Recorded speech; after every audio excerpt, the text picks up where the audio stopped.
Let's go to the French Ligue 1. Lille on 80 points. Paris Saint-Germain on 79 points. If Lille win their game this weekend, they're as good as gone with the Ligue 1 title.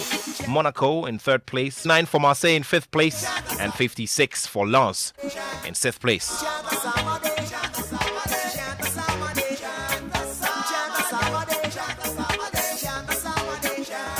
Right here on the Joy Sports Link.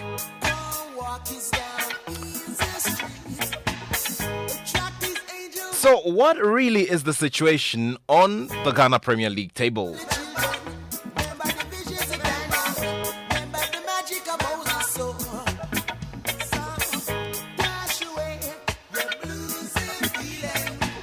So, the Ghana Premier League table is also gradually getting close to its finish line.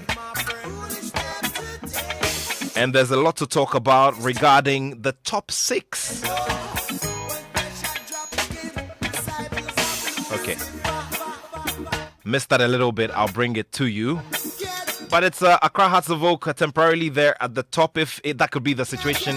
Kumasi Asante Kotoko there as well. Karela United, Mediama SC, Accra Great Olympics, and Adriana Stars.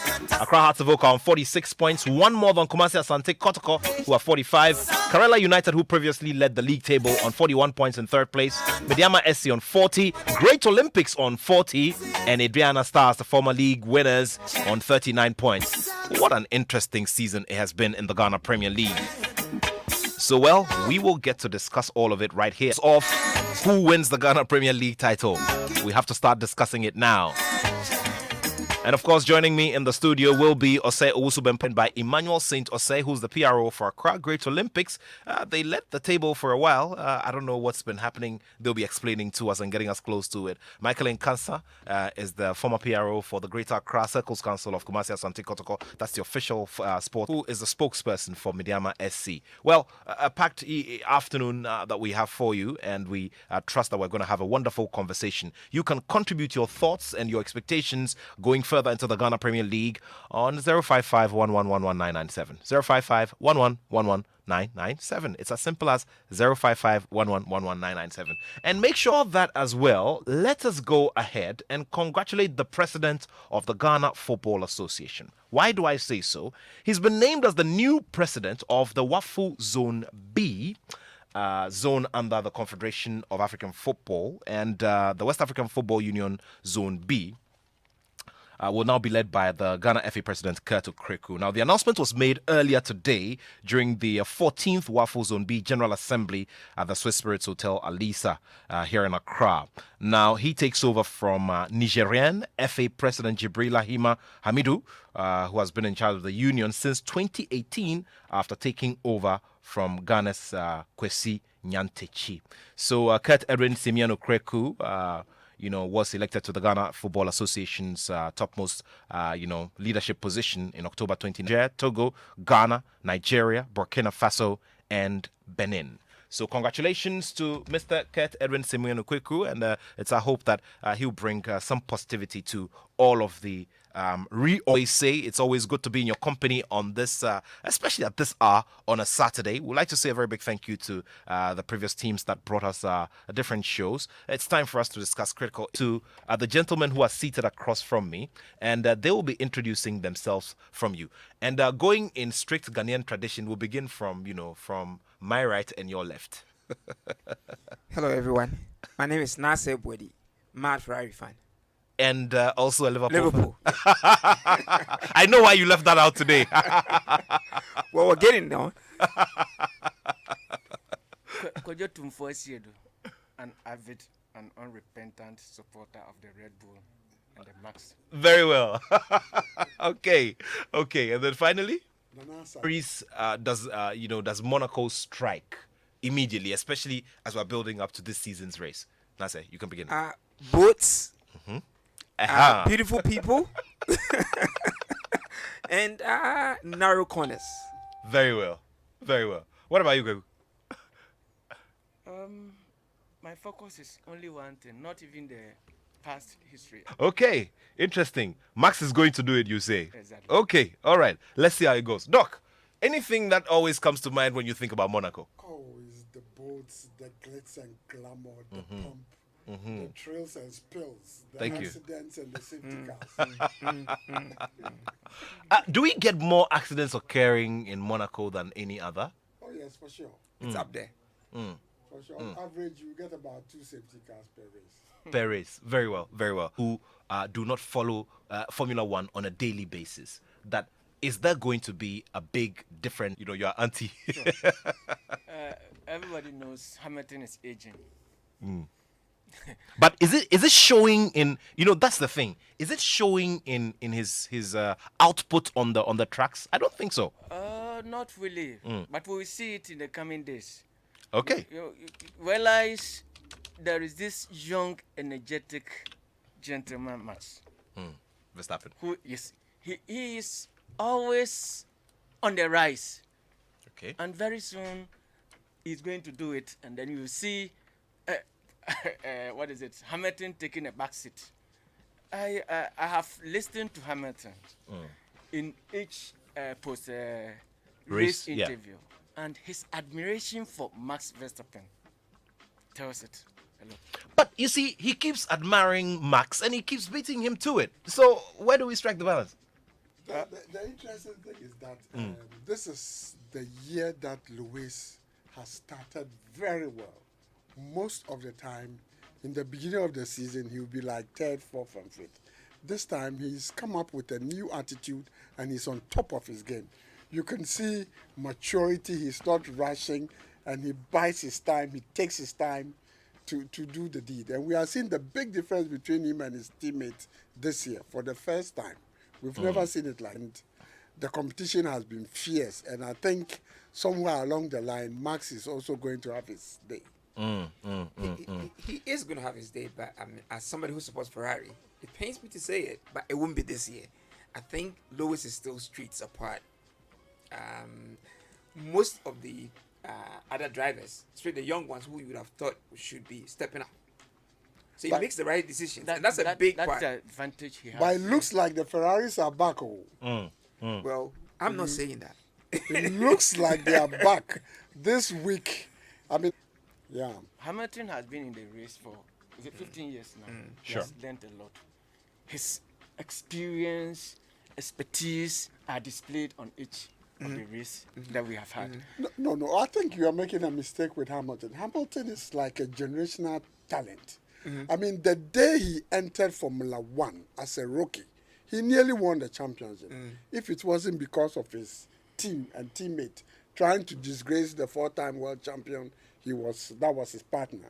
You understand? So he's in a different class of match from him. You know. I mean, I was thinking about this. Now, do you remember sometime last year, we had a full session talking about golf. Yeah. At, At the Achimota Achimota. Golf Club. Yeah. And I mean, it was designed for him to get where he is now, and he hasn't had the distractions that unfortunately Tiger has had. Golf is that has been around, and like Nana is saying, Mac, he's not great. Let's face it. And until Hamilton makes way, he won't really emerge as a real big influence. That's your opinion. I say the same thing about Leclerc. I who are personally loud. don't go in for people who have hit the highest height. The peak. Okay. Yes, Okay. I'm looking for people with potentials. Potential. Yes, that's what I look at. I came into this game just last year, and I will tell you, he's been coaching me. Sure. But the very first day I came to the viewing party, I spotted the boy.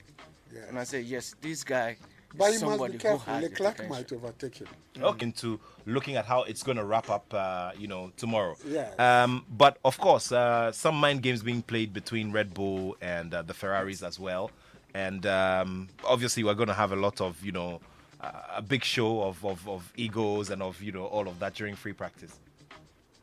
Yes, I mean, and don't forget, Monaco is Leclerc's home. I think they've even named one of the stands after him or something after him. So it's home turf for him. And if the Ferrari team does their job in the pit and sets up the car correctly, he could end up, I'm not sure he can win. He could end up second with it because it's not as fast as, and for Monaco, qualifying is great. But actually, Because there's limited overtaking. Yeah. Well, Even Michael Schumacher had accidents in Monaco. Very So, well. No, Yes. but gentlemen, another thing is Charles Leclerc. I mean, yeah, Bedroom window. Aha. He stays in Monaco. exactly. So He has question built- is that going to play a role at all? Is that going to add to the adrenaline and the focus game? And is it is. going to affect the overall? Pressure is getting to him. So it's going to affect him negatively. It might affect him negatively. P3, free practice 3, he went off twice. He couldn't take a curve. Wow. Because all the pressure. At Starbites at Nesta Square, Airport City, in the car park, and of course, a lot of observation of the protocols. And once the race is over, everybody's going to be tuned in to Joy 99.7 FM while the games are shown by our friends at DSTV. So this is going to be a wonderful, wonderful experience for everybody. So big shouts to all of our friends on the Formula One platform. The fastest growing and the most subscribed WhatsApp platform anywhere. Yeah. And so let's now go to our predictions and our expectations for for Monaco. I'll go Hamilton, Verstappen, Leclerc. Hamilton, Verstappen, Leclerc. Okay, Kwegu. Verstappen, Hamilton, Perez. I see. Doc. Number 44.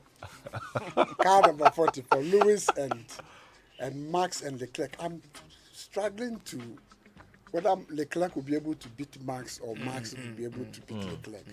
But not. But- So for you, the second and third places are going to be Yes. very shaky. Yes, but you know. don't. Perez is also coming up, and Lando has been brilliant. So we're going to have a very interesting race tomorrow. Really. Interesting stuff there. Okay, well, let's just see how it goes. I'm looking for a very interesting race, and at least the safety car is going to come out like on 2 occasions, like you said. Yeah. Yeah. Okay. Well, let's see how it goes, gentlemen. Thank you so much. Thank you so much. It's been wonderful having you, and so we will be looking forward to the race tomorrow. Lights out is exactly at 1 p.m. 1 o'clock. 1 p.m. the traditional time. So everybody be there at the Nesta Square. Our cameras will be there to capture the reactions as well for tomorrow. Okay, all right. Thank you, gentlemen.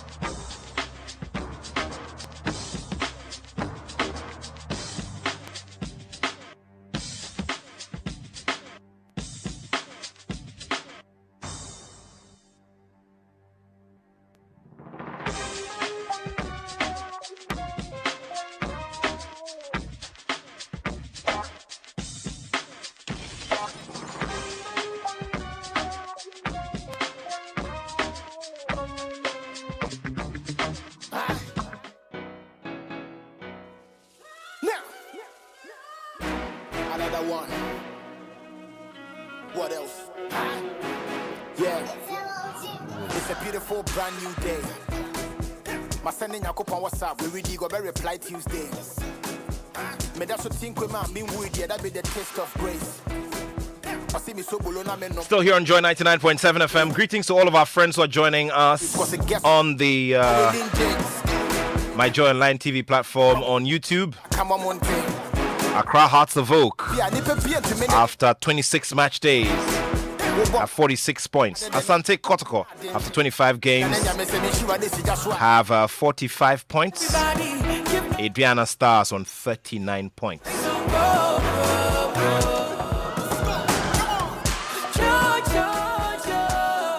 Are you for Oligbogbo? Are you for Accra Hearts of Oak? Are you for Kumasi Asante Kotoko or Midiama? You send in a message on 055-1111-997. Going to wrap up.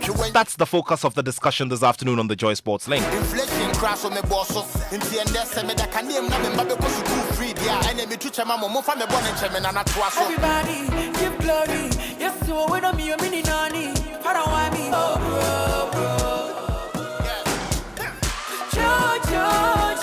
Tell them make you never fear. you deserve what the glory, bro.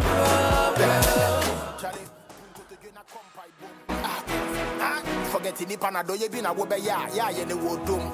Omo pese ye da mudu ko wo mbo mu ni mu ni ye wo cause ye be pa. France. It's a second for Mbappe. He has been unstoppable. Oh, genius!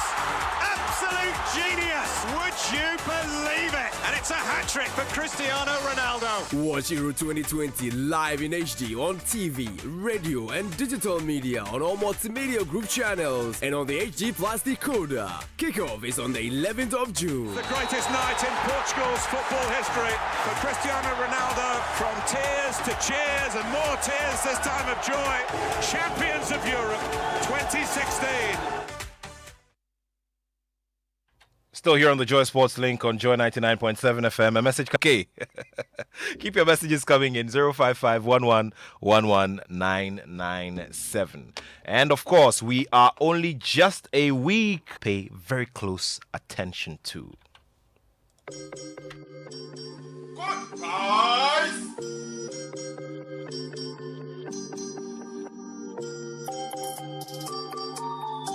Case number JOY997. Nelson, can you convince this court on why you should not be sanctioned on this long-running acrimonious argument on who the best in Europe is? My lord, can you imagine these small boys who know nothing about winning a championship? We are not forward. You, the big boys, your so-called big boys, when you have the opportunity to win the Premier League, what did you do? This is even the thing that makes me angry about these small boys, these so-called Etihad guys. Well, because we are taking our form inside the Premier League into the Champions League, and who beat you? Our coach has won it before, and he will win it again. How many times have you won the Premier League? We have won the Champions League. We're there in the final in 2008. I don't This is the understand team with the coach who had the opportunity last month. I won't take this. And you cannot say it. Enough, counsel. Remember, I can end up charging you for contempt of this court. In the meantime, I rule that we settle this matter with live commentary on Joy 99.7 FM on May 29th from 6 p.m. sharp. And being the best English commentary team on the African continent, it is my expectation that you two approach this with the same levels of energy I have ruled.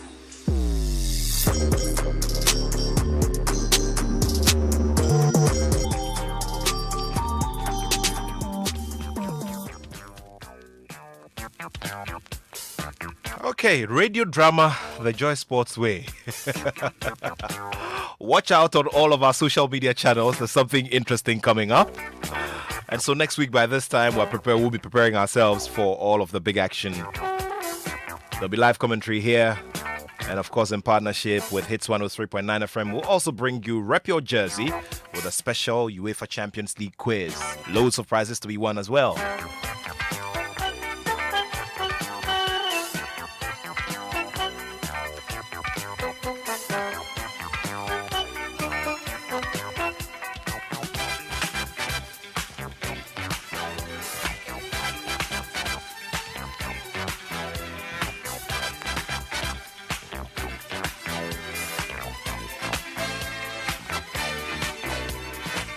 Let's now start it off and get into the conversations here on the Joy Sports Link. I don't know which club you support out there, but when we started this season, there was a lot of expectations. Of course, COVID-19 had ruled the league out. There were so many things that had to be done in the background, preparation-wise especially. Well, it started off and we had different moments of drama, different moments of twists and turns. Of course, there have been the pretty moments, there have been the beautiful goals, there have been some wonderful saves. Of course, we've not all had it rosy every other day. There have been issues with officiating, spots of violence here and there. But of course, the disciplinary rod struck on a couple of occasions and seems to be running. But right now, the focus is on how we can see a wrap-up of the Ghana Premier League. It also was there at a certain point and dropped. And now Accra Hearts of Oak are there, looking like they could be there for a while. Some also believe, especially from a non-Phobian perspective, that Accra Hearts of Oak can drop again.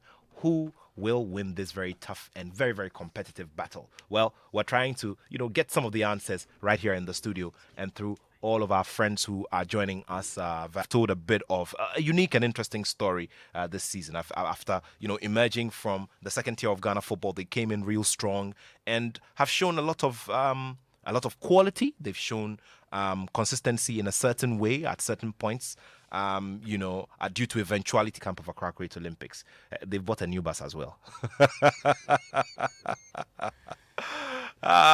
Emmanuel, thank you so much for your time, my brother. It's good to have you here in the studio. Thank you also for having me. It was a pleasure. And you always look good in your your different shades of blue. I'm actually copying you. Good to see you here. Look, I know it will be a bit of a vast answer that you can give me, but what is it that has happened at Olympics this year? Try to make everybody understand the Olympic story so far this Ghana Premier League season. Well, thank you so much for this opportunity. I believe strongly that what really has happened to Great Olympics has to do with hard work, instilling discipline amongst playing body, and ensuring that the very things that we used to do in the past that was not helping, had to be truncated to ensure that we do the right things to make us, achieve or see what we are seeing at the moment. So if you ask me, this is what I can tell you regarding that. I see. If you say things that used to happen in the past, I mean, what exactly were the things that were happening in the past that you've run away from? First of all, let me say, doing your thing. Then you produce the same thing and then you get a certain result. So then, before we got to this stage, current management, together with the board, decided that, we have a change of the way we do our things, ensuring that and also putting in certain structures that will ensure that information and some other things flows, and then we make sure that every person that is part and parcel of the team adhere to. In the past, some of these things were not looked at. In the area of recruitment, the season before this season, we witnessed a lot of players that came in but had hidden injuries. So injuries, yeah, okay. Yeah. All right.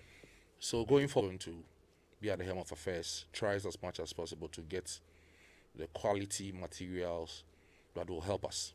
And also to ensure that those things that used to happen did not happen. Before the commencement of the league, we tried as much as possible to, at every department, the justify exercise was done. It was actually a headache for the coach as to who to pick and as to who to, let go. I must say that was very critical in the sense that if a player got opportunity to feature in a match and he doesn't do well, it meant something great that supporters of recent have put up, in the form of motivation, plus some individuals, past management members, who occasionally will also, come around and motivate the boys. Come together periodically, after training sessions, they come together and they come and make all sorts of, donations, give all sorts of presents to the players. This is interesting. Of the club. And I believe that nobody will want to follow anything that is not interesting. I mean, when you delight in a thing, obviously you will want to be part of that success. And as I've mentioned, the supporters front and the board, and some, I must call them some ghost supporters of Great Olympics who intermittently will call and say, look, tell the boys I'm giving them this X amount. If they win, they get it. And lo and behold, most of them who did, promise, make sure they redeem them, and that has gotten us this far. Interesting stuff. So clearly, this motivation, great form. Yeah, I must say it's one of the factors. But one other factor also has to do with the kind of training that the current coach, takes the boys through. I am not a technical person, but one word that normally runs through, that I normally hear him say, endurance, which is key in football. Some will talk about you are not careful, unless maybe you are careful and you try to match up or trying to contend with the kind of play that they exhibit. You either concede not less than in ensuring that they match up the kind of tactics Coach Ano, has been putting up. And I let me just digress a bit. Recently, we lost 2 matches, and for me, I think it was as a result of the coach not varying his tactics, because when you tend to put out your strategy, which most people, thank God for technology, do have access, and then a very intelligent opponent or coach, if it's very good, can actually match up whatever strategy you bring up. So that actually cost us in our recent game, all right? So the strategy by the technical handlers plus the individual players who also have vowed, just to mention a few people, like players like the Quay brothers, Glasson Awako, Jama, Dugan, who is actually injured, and a host of them. They say to themselves, look, it is our time. Now is the hour, and we believe we can make it. And that kind of assurance they give themselves, and also to those who, for the first time, are tasting they are tasting the Premiership, are also trying to imbibe this kind of feelings, which is positive, and it's also doing the trick. You be early to ask, but have you started projecting the future, where you are getting into a next season, and a Gladson Awako, for instance, has opportunities elsewhere, because of which he has to go away, and then there is that void of his leadership, the quality he brings to the play, and all of that. Is the Olympics family thinking about that part of the conversation as well, or that bit of the conversation? This is very critical, and in managing an organization or a club like Great Olympics, this is key, because the league is almost coming to an end, and like Riley said, there's a need for you to look at replacements, and possibly, if not replacements, you look for people to augment these positions. That's probably, if the person is not even leaving, there could be some weakness on the person. I believe strongly that we don't actually have that ample time, but occasionally we have penciled down 1 or 2 people on paper that we want to go for, and by the close of this season, I'm sure a lot more will come up, and then we'll do justice to that effect. Because if you don't think into the future from now, if you don't take time, you'll be crushed, And I believe these are some of the things that used to happen to Great Olympics in the past, where we just play and without any let's say plan, or the brand. You understand? When you sustain the brand, don't forget that doing all these things, you need money, and in sustaining the brand, which is of essence. And if any club, not Great Olympics alone, you fail not to look at these things and then you brush it over, at the end of the day, you will see those things in the result that comes up. Well, you're still here on the Joy Sports Link on Joy 99.7 FM. Glad to be in your company this afternoon. Remember that our WhatsApp line is very active, +233 55 997. So Accra Great Olympics has been in focus for a bit. We're going to do some general analysis, and then we're going to talk about Kumasi Asante Kotoko and the rest of them. Remember, out of the top 6 clubs, we've done some random picking of some representatives of some of these clubs to get close to them, to see what the thinking is like at this stage of the league, where it's looking very, very close and very, very competitive. Premier League, and has contributed greatly to its color, its beauty, the high expectations, and and the output as well. And of course, Great Olympics is having one of the best seasons we've seen in years. In their last 5 games, there have been 3 losses and 2 wins. Let's get on the phone line now and have a conversation with seasoned analyst Osei Owusu-Bempah. Now, he was there. He saw it, when Great Olympics probably won their last title.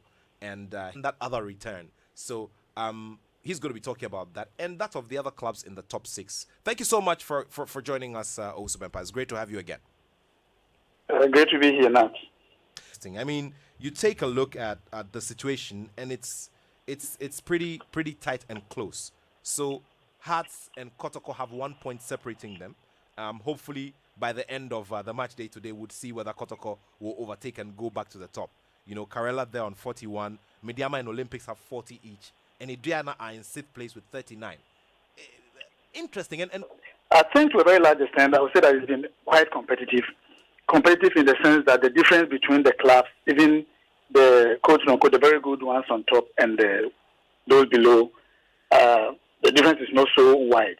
It's not as the previous season, and those days House of Folk will probably be declared winners before they play in the 24th week match. It hasn't been so. And it's been quite interesting because this is the first time in probably about 10 years that the league is being contended strongly between House of Folk and Kotoko. Remember, Haas hasn't won the league, I think, for 10 years now. And all those years when Haas didn't win, I think Kotoko won about 4 times around that time. And the contention was always between Kotoko, let's say, Diana, Chelsea at one point in time, Mediama, and sometimes Ashgold. So the real competition between Haas and Kotoko has been away. The only time you hear Haas and Kotoko is when the two of them are going to play either in Kumasi or Accra in an FA Cup or a league game. So for the first time, the fact that the two teams are in hottest contention for the league makes it a bit interesting.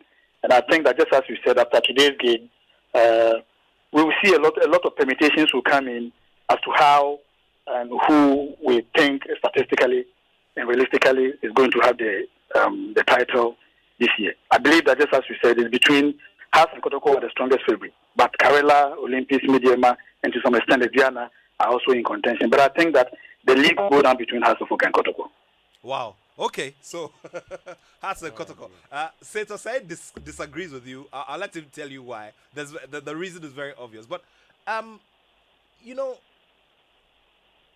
which of these 6 clubs would you say have made the strongest impression on you, this term? By their own historical standards, I would say Great Olympics. Okay. I haven't seen Olympics contend for the league, and that's not the Olympics that we used to know. Those days, when Haas and Kotoko were alternating the leadership of the league, most of the time it came down to games between either of them and Great Olympics side. And at the time when Corners were also in the early division, it's normally between Olympics and Corners who were the kingmakers. And so to the extent that Olympics have come this far, stayed on the league, I think they stayed on top for much longer time than any other team has. Gives me the impression, I think, by their own historical standards, Olympics have impressed me the most. Interesting stuff there. Those conversations, reactivate those conversations and those competitive platforms, ahead of the start of every season. Our top 4 product by Galka at the time was a very strong one. And then Kotoko and House of Folk, regardless where they played. So you remember when the competition started, it used to be Coca-Cola top 4. I think 2002, 2003. It was Olympics, Kotoko, House of Folk, and I think Liberty. And then I got to a point where either Kotoko or House will not place among the top 4, and because of the expectation of 4 virtually lost its essence. But I'm happy that they are back. The two teams are back. Olympics are also back. Most likely, if there's going to be any photo competition, I believe that Olympics will be part of it this year. I don't believe that they are in strong contention for the league. For instance, I think they have they are in the strongest position to win the league, and this is the reason why. Of their 8 games left, 6 of them will be played at Accra Sports Stadium. Their next game against Bekum Chelsea. So the next 4 games are all going to be played in Accra. Bekum at home, Olympics away, Mediama home, and Legon Cities away. And in fact, even the 5th game against what they've not lost and be able to pick up the 3 maximum points in all games, including 2 games in Brown-Hafo, Bichim, and then also yesterday at Ohinamiya Park. I believe that Haas are in better contention for the league. If you look at Kotoko on the other hand, I'm a Kotoko fan, but I'm not speaking here as a Kotoko fan. The point is I'm speaking here as a realistic sports analyst. If you look at history, I would take the game against Aduana out of Kotoko's potential points. Of this almost 10 years that Aduana have been in the league, Kotoko have been able to pick, I think, a point gone I think twice or so, if I'm not mistaken, and scored probably only one goal or two at Diana, regardless how well or bad. After the game against Diana, they are playing at home this time to their landlords. That's Ashgold. They are landlords because they are using the Ashgold pitch for home games, and that's where they go to play. I doubt how Kotoko will be able to pick the 6 maximum points out of the potential. They'll be able to realize the potential 6 points at stake. Probably their best bet. Probably they may fancy their chance against Ashgold, but against Adriana, I doubt very much how Kotoko are going to play. And I'm looking at it from the point that if by the time we get to the 31st week, which is when Kotoko and Hearts will play in Accra, maybe the two teams will be within 3 points of each other. Either one on top, I don't know who is going to be, but most likely Hearts probably could be on top of the league by the 31st week. If they go by what they've done the last 4 games, then I think that game is going to be the game changer and decide whoever wins. And in that regard, even if the game ends in a draw, and I believe that by the time that game gets at home and then Wafa away, Kotoko will be playing Kinshasa, Bichim, and Sharks. I think at that time, probably the league will be decided. And it's the reason why I believe that, looking at the current momentum, Hearts are a better place to pick the league trophy this time than Kotoko. Hearts of Oak being better placed than Asante Kotoko to pick the league. Well, this is a very big subject for debate, but of course, Osei Owusu-Bempah has broken it down and has given us statistical reasons why he feels that it's going to go that way. If you agree with him, let us know on our WhatsApp platform. If you disagree as well, let us know. +233 5511119997. Let's also quickly throw the focus on the top scorers charts. Now, for the top 4, it's Kareles Diawisi Taylor on 14 goals. He finds us Kwame Pepra on 10 goals and Legon City's Hans Kofi on 10 goals as well. From the way it has gone so far, I mean, we still have 8 games to go. You feel that realistically there's any good challenge? I mean, between... I think as we know, Esau is currently not in town. He's transferred and he's no longer going to be part of the league. And so that gives the advantage, obviously, to Diawisi Taylor. I understand he got injured, Diawisi, the last couple of games before he came back. But let me say this. Now, Ghanaian football has traditionally and historically been more of a midfield play football than attacking. If you look at most of our best players, they are more of midfielders and to some extent defenders than strikers. If you take a team like Asante Kotoko, for example, I don't remember the last time, maybe around the time the Queen won the Gold King, which is probably about 15 years ago, that a team like Kotoko produced a Gold King. So if you look at traditionally, during the 70s, 80s, that they were conquering almost everything. Apart from the 2 seasons or so that Poké Friye came in, almost all the time you see midfielders, the team will not rely solely on one person to be scoring goals. Midfielders, one can get you 10, the other can get you 8, 7, 6, 5, 4, and then at the end of the year, at the end of the season, they will win it. Same has been for almost all the other clubs.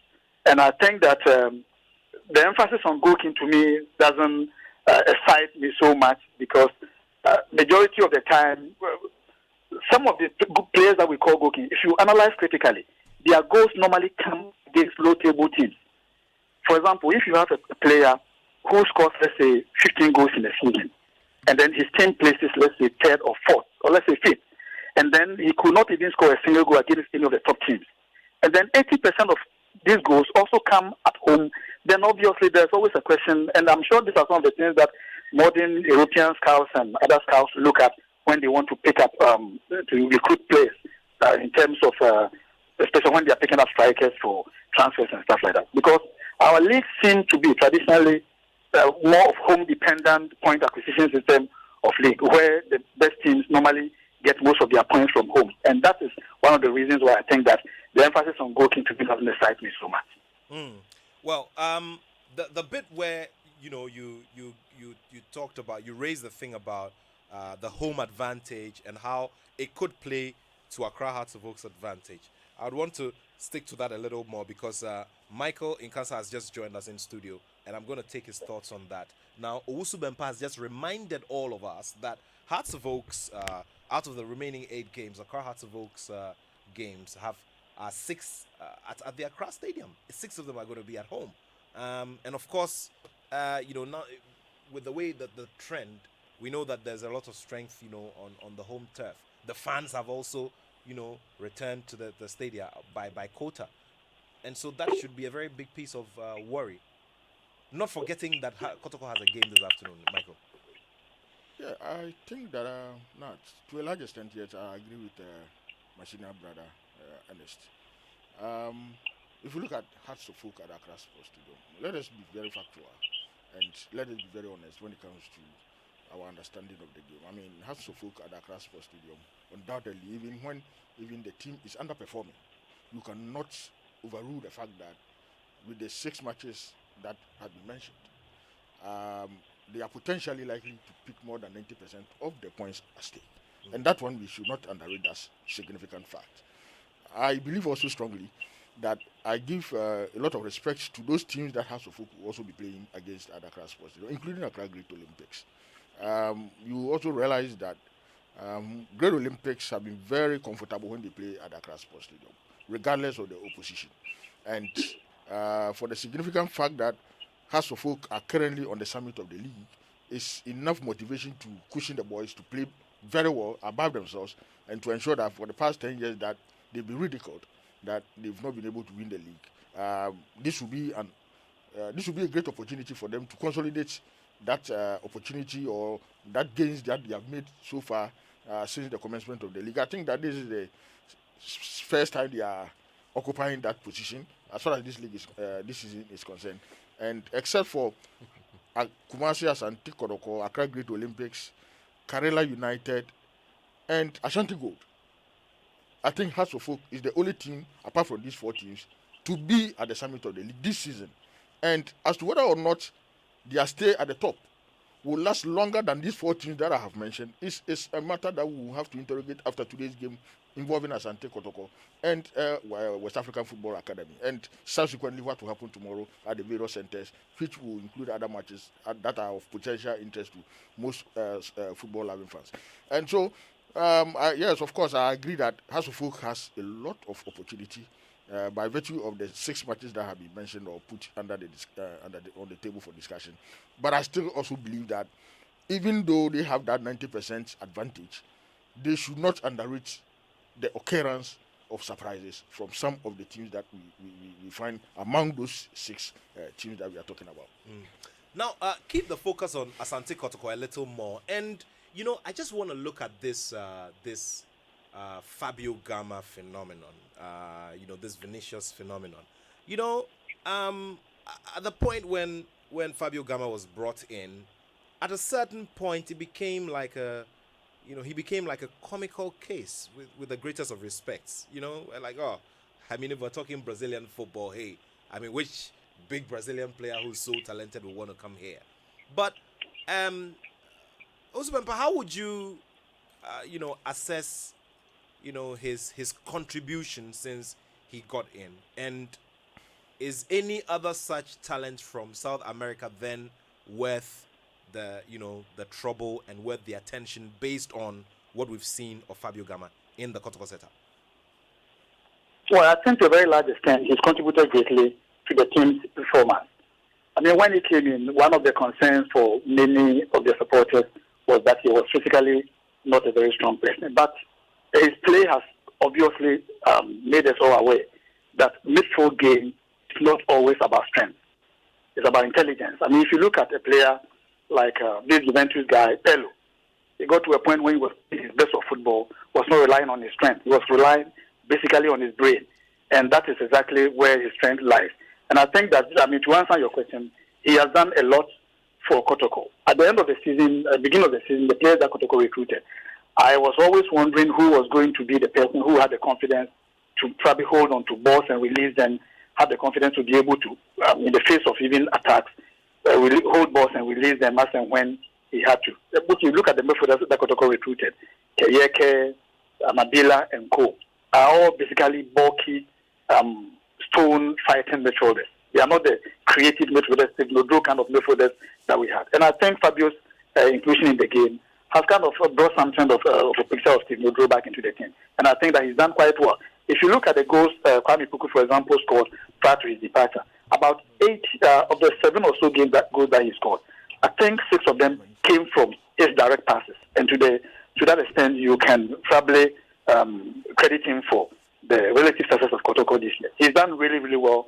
To me, he's gone beyond my expectation. The first time when I saw a Brazilian player in the Kotoko setup, I wasn't so sure what his contribution was going to be. But I think he's done relatively well. He's done really, really well for the club. Interesting.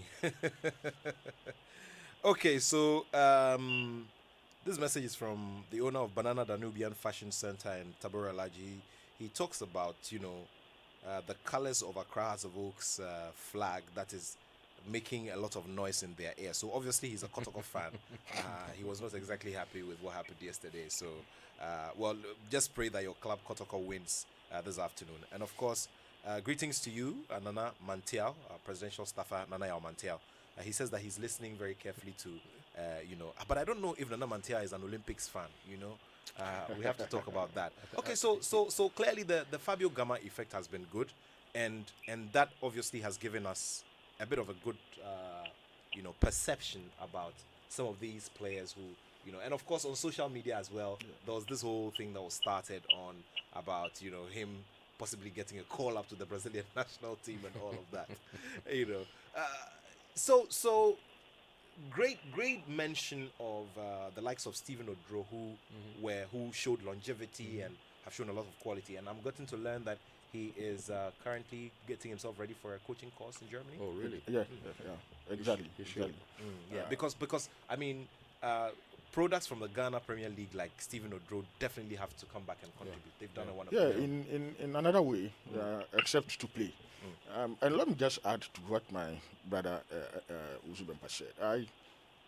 I stand to agree with you, Nat, to a large extent when we announced the arrival of Fabio Gama and the impact that his presence was going to have on the team. More importantly, when Kotoko at the time of the arrival of Fabio Gama do not have such creative midfielders, and a lot of mockery were made out of him. More importantly, because we have announced the arrival of some Brazilian players in some time past, which turned out to be something else. But everybody who believes and understands football today, unless you want to be diabolic, to overrule the performance of Fabio Gama in our current league season, suffice to state that if not for COVID, Fabio Gama alone could have pulled more than 3,000 supporters to watch every game Asante Kotoko plays, regardless of where we are playing. And this is a fact. And I believe that all our 15 other or 17 other opponents would have financially gained from the presence of Fabio Gama on every field that he finds himself. Except also that most of the pitches we have in Ghana may not help him to demonstrate that football antics that he has. So if you realized, when we started fielding him after he had gone through the clearance of his work permit and all those things, there were certain matches that were not fielding Fabio Gama because of the nature of the pitch. Even at Elmina Sharks, where we felt the Indun Stadium was partially up to a certain degree of standard, we all realized what happened there. And so such a player coming from where he was before joining us and the nature of pitches we have, and given the contribution he has made so far in the Ghana Premier League. And of course, let me also state that the last time I checked on the performance of Brazilian players outside the enclave of Brazil, Fabio Gama's name had been mentioned. I see. Yes, that was the day he scored his first league goal. His name was captured on the Brazilian football website as Brazilian players playing outside the enclave of Brazil who are performing. And his name was mentioned among all the best players you can think about in Brazil. And so it is good for the entire recognition of our league. It is also good for the fact that his presence alone will also add to some degree of competition among some of the players who may have been sharing the same position with him. And to a large extent, other players who play in other teams may also look at him as a player who they can learn something from, because we are not saying he's a superhuman player or superhuman, or he's an extraordinary player who, for want of better word and to borrow some of the words that people were saying, it's not that we do not have such quality players in Ghana and they start comparing him to other players. Of course, look, as far as the 18 Premier League clubs are concerned, there are only 2 players that I can relate to Fabio Gama today. And maybe you just talk about Glasson Awako, and there's a player who plays for Wafa. I've forgotten his name. He's also that creative midfield, that type of players. Apart from these 2 players, I don't think that the quality Fabio Gama displays on the field of play currently. We can have similar players. Yes, of course, everybody has a style of playing. We can talk about Adam Befodas who play very well. But we are looking at the skill and the quality.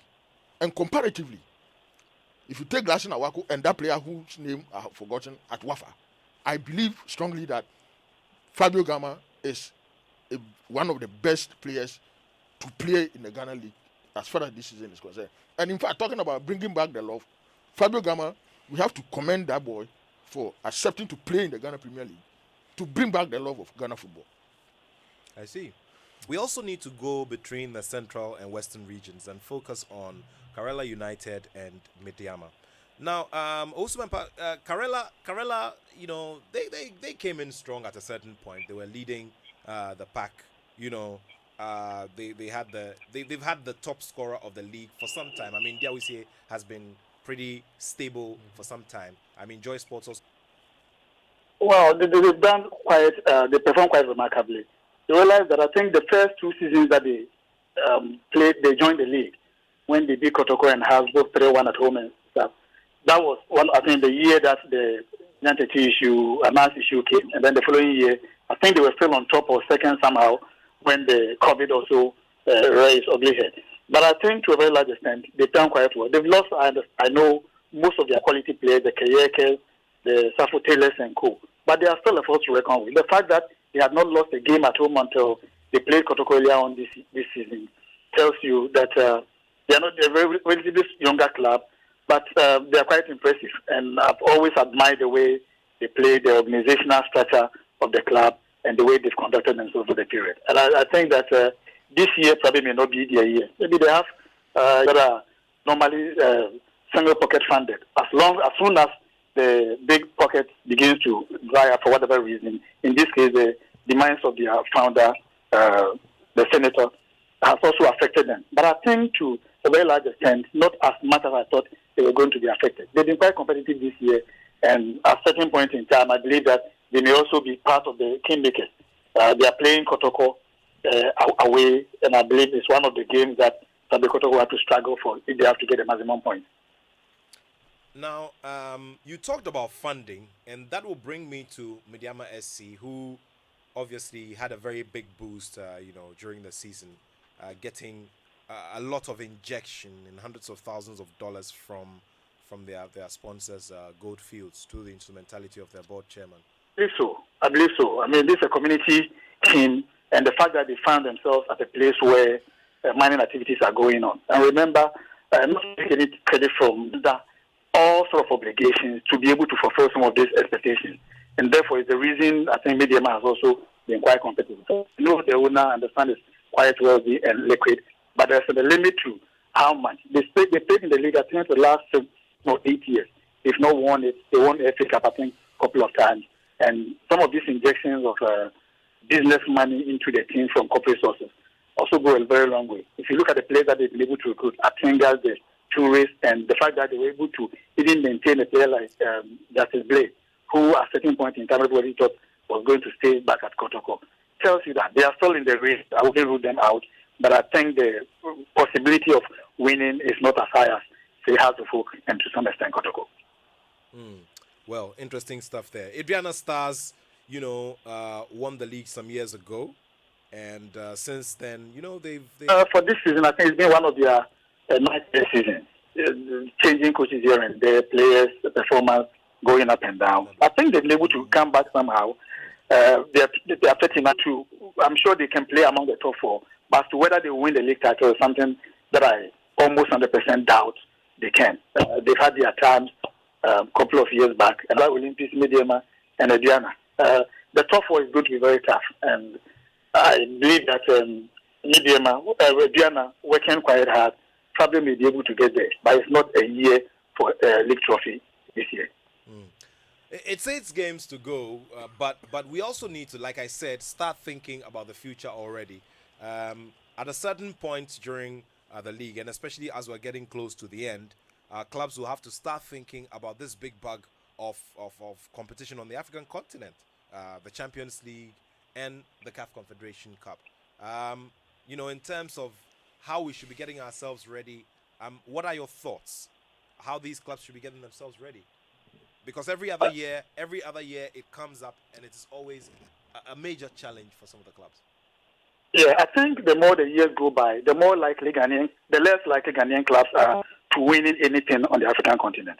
2012-13, when Chelsea were playing so well in the Champions League, I predicted that probably given the level at which Chelsea were, if the other clubs were able to catch up and also do something similar, maybe you could be about 5 years away from winning any of the continental trophies, the Champions League or the Confederations Cup. But I think as the years go by, I think the more the years go by, the more they improve their competence and quality, and the more we also deteriorate.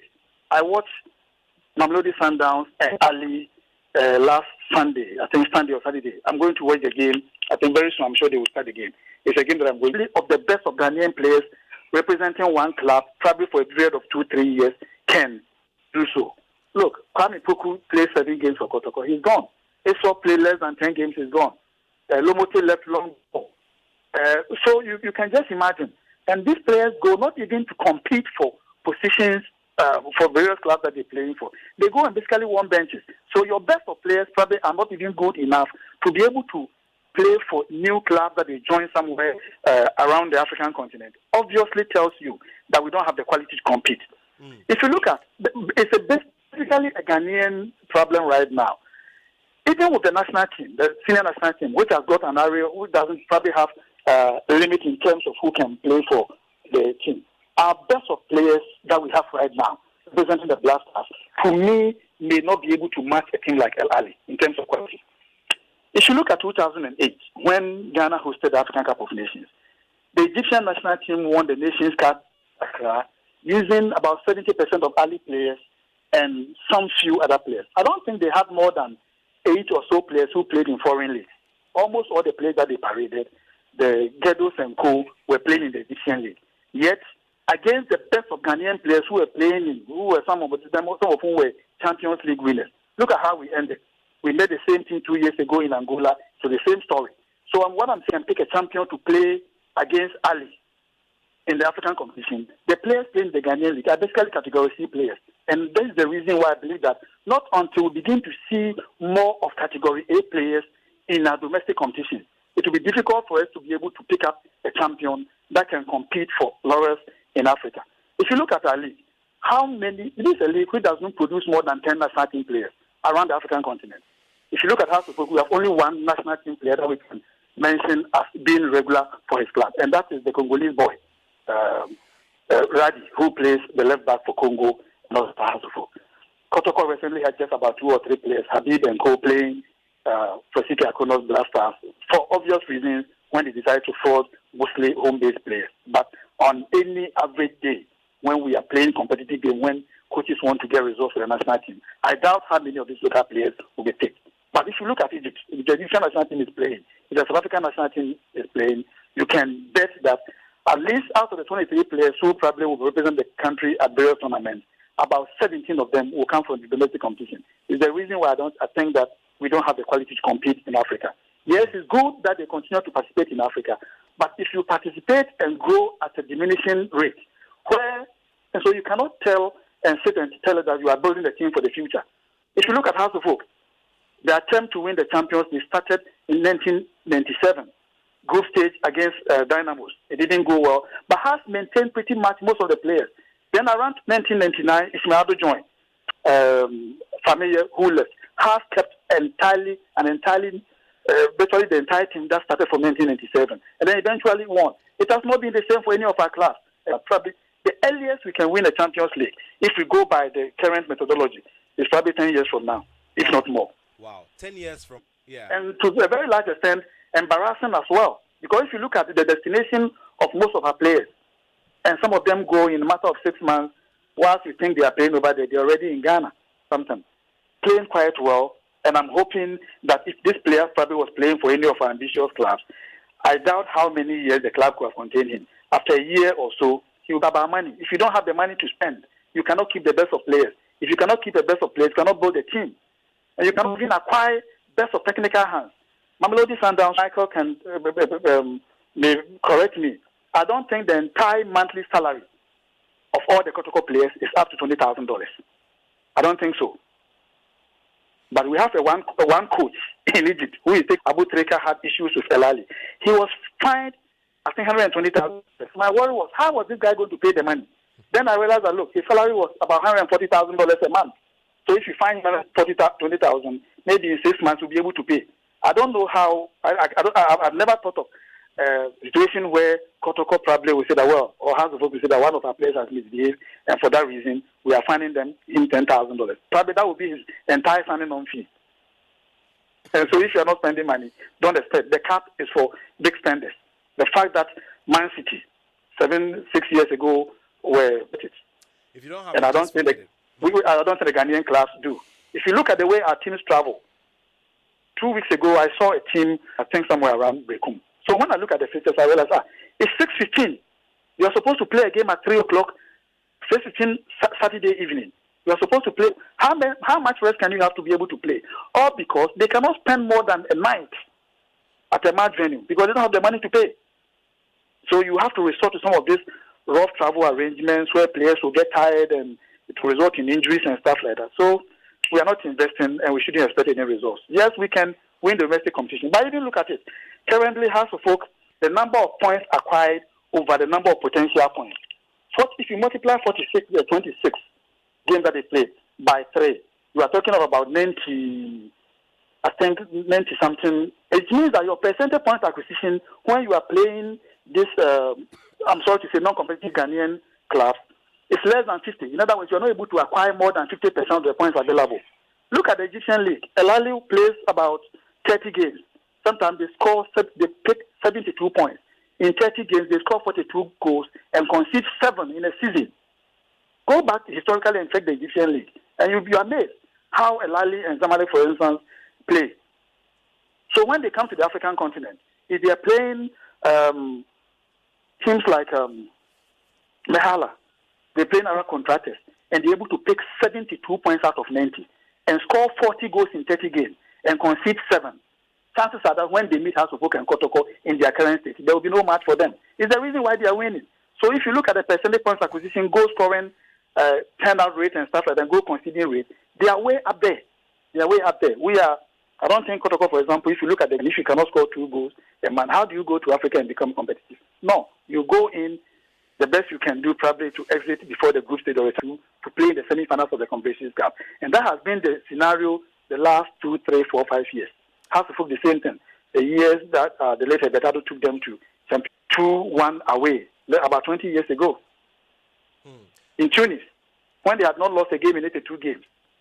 So able to give or produce the kind of quality that can match up to other big names on the continent. Then reason we're going to give that this is a building phase of our league.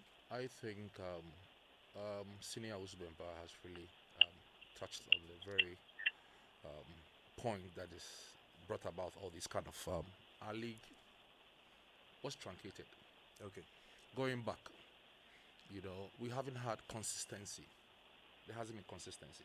If you just oppose, let's say Egypt, who we're trying to benchmark, okay, let's see the flow of game. What do you call it? 12 something 12. Number 12. Number Yes. 12. How was our league like? Yeah, right. That's number one. I don't believe the FA, or for that matter, the was allowing our players to go out of this country. I think there should be a policy. Okay. If we have this policy, it's going to help.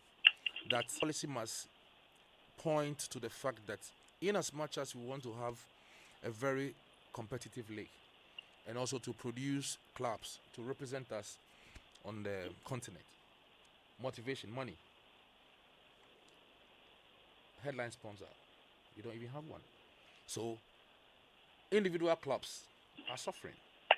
So all these comes to play to, let us see.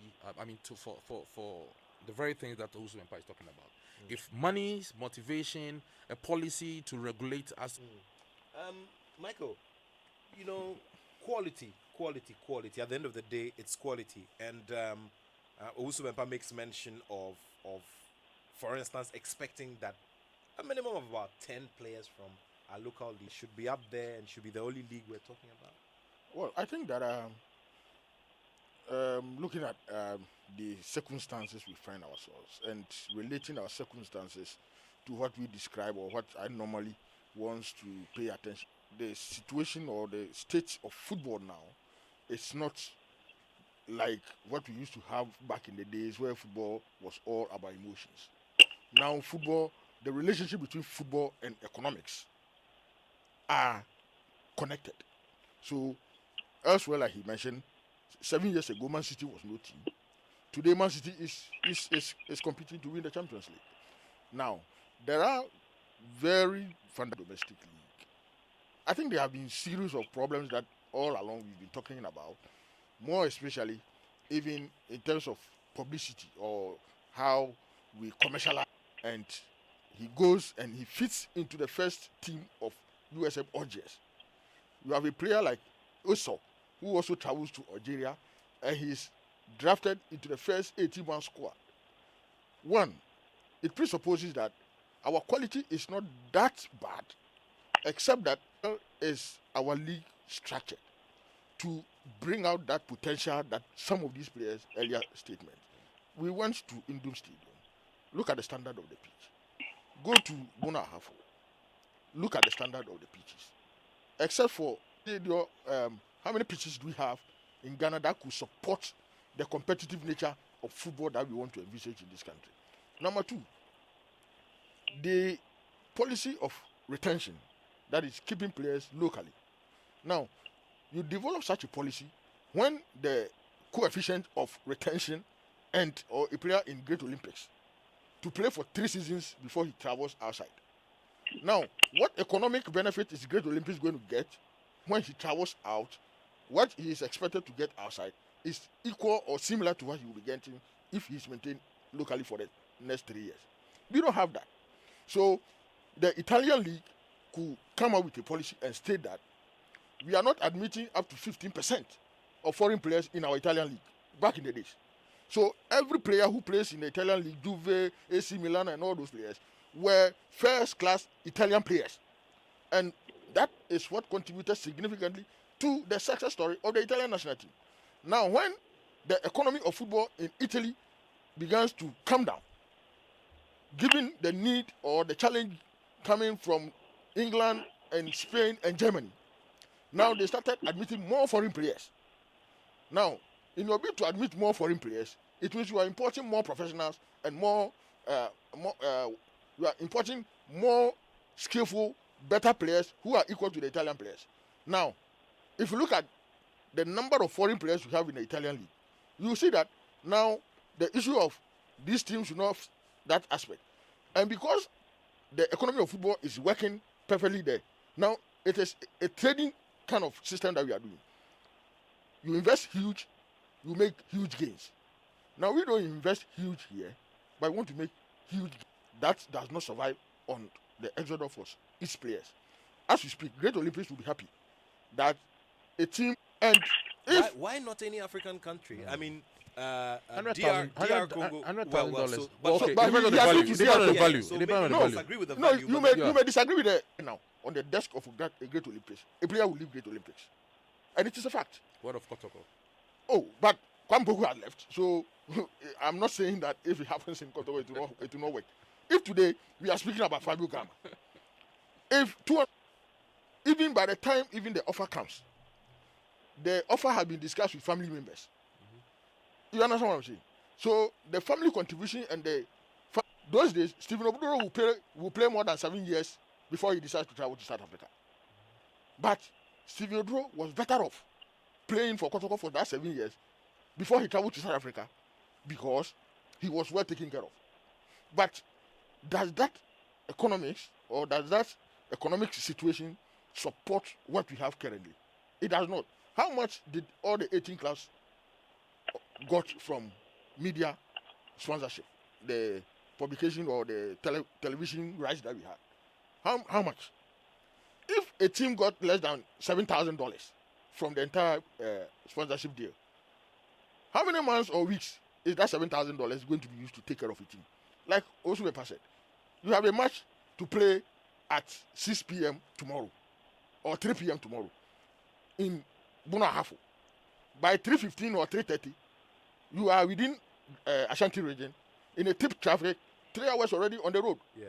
So when are you going to get there? So they get there at say 12 midnight or 1 a.m. the following morning, and the players are asked to sleep there. 1 o'clock pre-match, 3 o'clock they are dressing. That is the kind of system we have. We don't have the economics to support the flying of even House of Folk to play Kotoko in Kumasi. Can House of Folk pay a plane ticket or hire a plane to airlift all their players to play Asante Kotoko in Kumasi and return? Is it possible? It's not, because their disposable income cannot support that expenditure. So they will go by bus and sleep in a hotel that they feel the money Ash Gold or Wafa or some other teams. Most of the players live on a very minimal income, to the extent that their players are only playing because they just want their performance to be seen and to be marketed. If they get the least opportunity, they will leave. And so it will be difficult, yes, of course, comparing our league to the Egyptian league, to the Algerian league, to the DR Congo league to a large extent, and to some South African teams and all that. But these were the same nations that in the 82s, 83s, and the 1990s were competing with, to ascertain what is currently lacking, different from how we were performing in 1990. Because in 1990, Kotoko was playing the Champions League. In 1993, we traveled to Zamalek, to enable us position our team and our players to that level to compete with the Zamaleks and the Halis and the TP Mazimbes and the rest. Before you come in, let me just quickly do some messages here. Bleeding over Hearts of Oaks Rise. This is from Williams in Accra. Okay, does this organize a pre-season tour for Hearts of Oak in Germany if they should win the league? In fact, I was so happy my beloved club was on top of the table. I bought Hennessy whiskey yesterday to drink with friends. Hey, someone in Germany. One of the traditional... this one is from Godwin in North Kanishi. He says, good job as always, Nat. As for we Hearts, we're taking much one by one as they come. Instead of people concentrating on the matches and their matches, they say referees and Kurt want to win the league for us. So when people empty-handed, and then we have to commend Fabio Gama. Okay, that's what he added to that as well. Okay, some more messages here, and then I'll come to Saint Osei for his comments there. Now, the panelists are being overly optimistic of Hearts winning the league. In my view, Kotoko look like the team to beat. The most efficient, skillful players, especially midfield, namely Daniel Cordier, injuries. Some have been battling with injuries as well. This is from Wilson in Cantonments. Okay, thank you very much, Wilson in Cantonments. Okay, so let me do one more, and then we can do a final thought. Okay. Nana Kwesi Asafoye is trying to... My senior was talking about in cancer regarding in those days where Kotoko could go to Zamalek and what have you. Yes. Independent of itself. Yes. All right. So what stops the FA from, let's say, calling stakeholders meeting, all right, in Africa? Why can't they go and understudy and look at what is making the trick? You understand what I mean? Because in this thing, everybody is involved. Everybody is needed to bring, is to come together, get the experts regarding as to how we can do the marketing and get the monies and what have you. I believe all these things will be... Nana Kwesi Asafoye in Amsterdam says, as for our league, it will be hypocritical for anyone to say it's in good shape. My beloved Phobia will win this league no matter what. Greetings. It's been a while hearing you on radio. And it's good to hear from you as well, Nana Kwesi Asafoye. And I would like to say big greetings to all of our friends who are joining us on My Joy Online TV on YouTube. I will do some phone calls to wrap it all up. 0302-216-541. 0302-216-541. Last the submission by Saint. Let me, on the lighter side, remind him that the last time Olympics won the league was 49 years ago. And at that time, Karela, Midiama, and Ediana had not even been formed. Yeah. I don't know how old the founders of those clubs were when Olympics last won the league in 1970. By the way, he spoke about the issue of the FA and the stakeholders and why is it that we cannot nurse and industry players of respect to relationship with corporate Ghana in getting resources to run football. It's basically about integrity, nothing more than integrity. How often do we hear good commentary about it? All we hear, if you remember, just about 4 or 5 years ago, when anytime you play league matches, and they will come in. So it got to a time, even betting companies were refusing to use Ghanaian games on their platforms because the trust is not there. The integrity. If you look how often we get weekend games is violence and pandemonium at various centers and stuff. What will motivate any corporate organization or individuals? Remember, this head when he's on the corporate board, he will convince the board to be able to part with money to support the Ghanaian league. The trust is not there. FA must work on trust. Unfortunately, successive FA leaders and managers continue to deny this. And the more you Kotoko game prior to this COVID issue was when Kotoko played Welma. At that time, I was living somewhere in Akosombo. So sometimes on weekend, I would come to Kumasi to visit the old lady and then go back. But there were so many times when I came to Kumasi and Kotoko were playing games in Kumasi. But I would set off at 2 o'clock and drive back to Akosombo because the appetite was not even there. Game outcomes could be easily concluded. But I remember in 1992 when I wrote A-level, advanced level, the same class as the current FA chairman, FA President Keto Kreku. I left Kofodia Sunday morning to watch Kotoko and Ferroviario Maputo in Kumasi. Finished the game. I couldn't go home in Kumasi because my parents knew I was in school. So I had to find a place to lodge and then find a car to come back to Kofodia the next morning. I got to the campus of Ghana Science School around 8:30. The paper was now probably I could drive 30 minutes or half an hour, 45 minutes to Obuasi. But the appetite is not even there to go. So and I think that if the FA is looking at anywhere, they can have all the seminars they want. They can have all the workshops and call them different names. If we don't work on integrity, to work on people's mind, to ensure that people and individuals and groups trust what we are doing, it will be difficult for them to invest anything, including their time. Remember, when we talk of sponsorship, we normally look at signing an agreement on dotted lines and bringing money from, let's say, years ago, Kotoko did not have sponsors. Kumasi Sports Stadium, even when it was before the renovation for 2008, when the stadium could take as much as 100,000. Kotoko were having about 50,000 people fill Kumasi Sports Stadium for league matches. How much money can a corporate institution give you that the supporters cannot give you? As we're doing, say, in the year 2000, league matches were corporate organization sponsoring House of Hope. I know there were few individuals who were doling money here and there, hotels, giving freebies and stuff to us. But in terms of pack corporate sponsorship, I didn't see any. But the team was able to finance itself because the fans trusted the team. Now look at the banter between the current 20 years ago. Ownership of Kotoko was never mentioned. All we knew was that Kotoko belonged to community team. But today we're talking of ownership. And so if you're talking of ownership, these board members only accept to probably volunteer their time and ideas. But I doubt if these board members will be willing to dole out personal or corporate wealth to support the club. It's the reason why Kotoko is the way it is. Well, and I'm sure how. Thank you so much. We're very grateful for the time. Obviously, there's still a lot more to discuss when it comes to these. Let me wrap it all up with this message. And it says, "Good afternoon, Nat. My name is John, and I'd want to make a contribution to the program. I can see the FA of Ghana contribute. And this was reported in the media, but the FA did not do anything about it. The referee who handled the Dwarfs and Cities match had the fans on football." Well, I thank you very much, John, for that message. This is how we will wrap it up. Let us wrap up again with a Peace Disciplinary Committee. And this is an appointment that will make him work directly under the President Jorge Palacio from Colombia. And so Justice Enini Abua, the Chief Justice of Ghana, congratulations to him. And of course, just before we wrap it up, we'd just like to say a big congratulations to Dr. Pounds of Hits 103.9 FM. Dr. Pounds, Maximus Mensah, is getting married today in Cape Coast, the Central Regional Capital. Everybody's there. Also, we'd like to say a big happy birthday to Mrs. Hetty Sefoga. Happy blessed birthday to you. And this is coming from your husband, Dr. Promise Sefoga.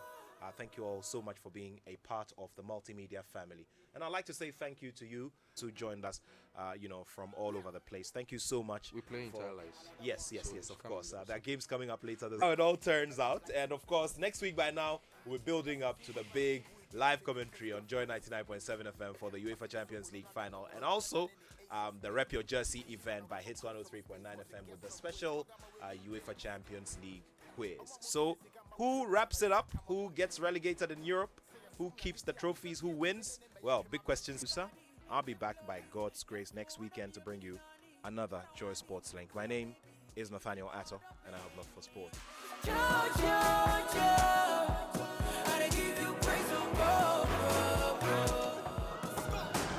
The blame on God. Now me mama turn force, but still I me pray turn forward. I feel na me who not me kai me the game where she go abanso. Bumping in the force so can send me. So when the father said it be a home so yes I did a buying it when you. That's one in German and that's what. Everybody give glory. Yes, so when I'm your mini nanny. I don't want me. See your baby.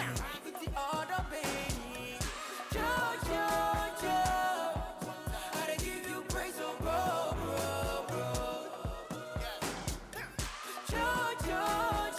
Ebiana bibi wo ha wo pese wonya mesesa wo brabo. Obrani yesuku anka wonu paka waka wo saitom. Forget ni panado ye bi na wo be ya ye ne wo dom. Omo pese ye damudu ko wo mbo mu ni mu ni wo cause ye be pape. Na ya start ediasa na saboni nkuma sase. Twa wona se na wa passe. Negativity call ba na wakati. Awo nemba wo hema dog. Twa dwimo na kodanya me be sorti.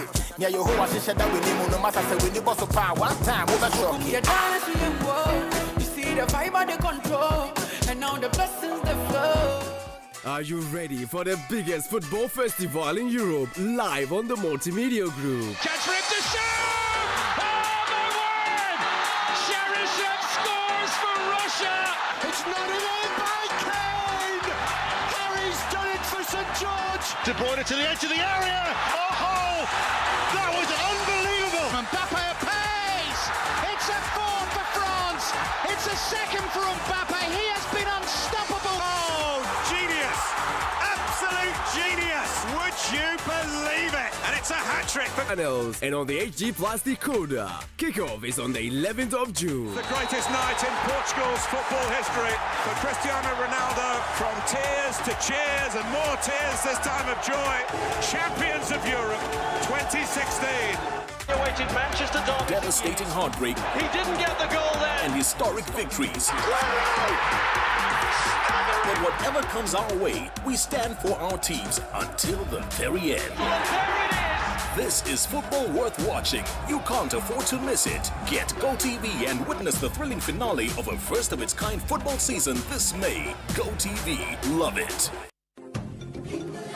If we change the way we look at things, the things we look at change. Audio Virtual University with Albert and Comfort Okran and guests. Planning is bringing the future into the present.